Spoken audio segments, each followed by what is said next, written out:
Hello everybody, Clinton Madopa again here. Now guys, this is podcast number 003.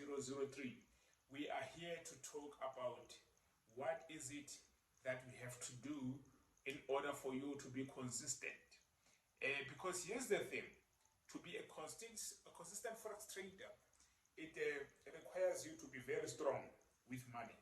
It requires you to be very strong with money, and mentally wise, you have to be very, very strong. Here's the thing. So let's say, for an example, you want to lend someone 100 rand, right? Are you gonna do it without analyzing the person whom you are lending to? Here's the thing. When you are trading GBPJPY, are you gonna be trading GBPJPY without a proper structural understanding, proper analysis of the structure of how it behaves? You know, you have to do everything according to how you should do everything. So you can't do this thing blindsided, because here's the thing, where there is money, there are emotions. So when you are trading a currency pair, when you are trading an asset, you have to understand it first and then build a relationship with that pair, build the relationship with that currency pair, and then in that way you will be able to, make the right choices, make the right decisions all the time. So you have to do it like that, because if you don't understand what you are trading, then how come are you going to be able to make profit from it? So you have to understand it and keep a constant relationship with that pair. Always analyze it, even if you're not trading, you're not playing any trades. Analyze that pair, understand what it's doing, so that you imagine it. Even when you are sleeping, you can be able to imagine that pair even when you are sleeping. That's the good part about it. So yeah, I suggest that you head into an understanding of all the pairs that you are trading. If you're trading 2-3 pairs, understand all of them. That's the first step for you to become a consistent trader. And the second thing, you need to prioritize what we call a stop loss and a lot size. Why am I putting these two? Why am I merging these two into one?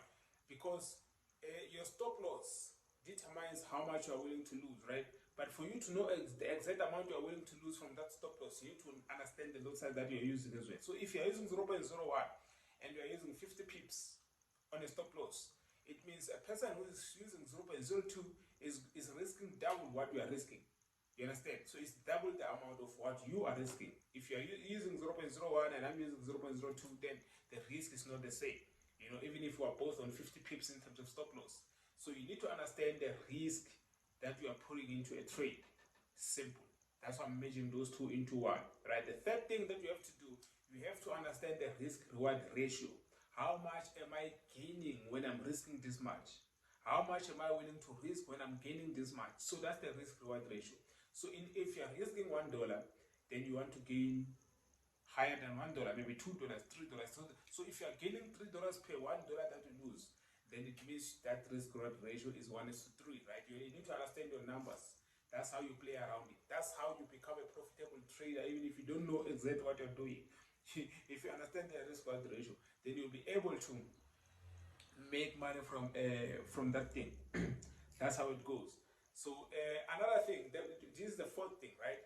You have to understand the behavior of the pair that you are trading. So for example, I'll show you an example. I know this one is controversial because it's more like the first one, right? But I'm going to explain it.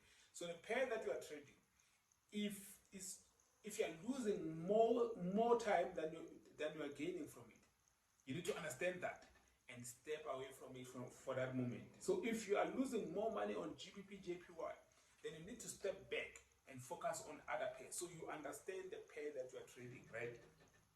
So it's no longer controversial now, because now you understand what I meant by this point is different from the first point, right? Okay, so another thing that you have to do, which is the last thing, you have to repeat what you did yesterday today.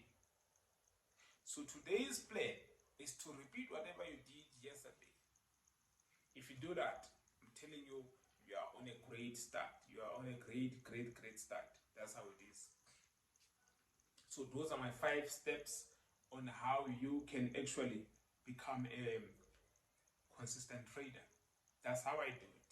So that's why I'm sharing it to you guys so that you can do it as well. It's as easy as it gets, but it needs hard work and dedication. That's how it is, guys. I hope that it's useful to you because it's useful to me. Peace, take care, and stay safe, guys. Stay safe. Stay safe because we need you to stay safe so that we can be able to kill this market. Yeah. Anyways, it is what it is. Cheers, peace, and take care.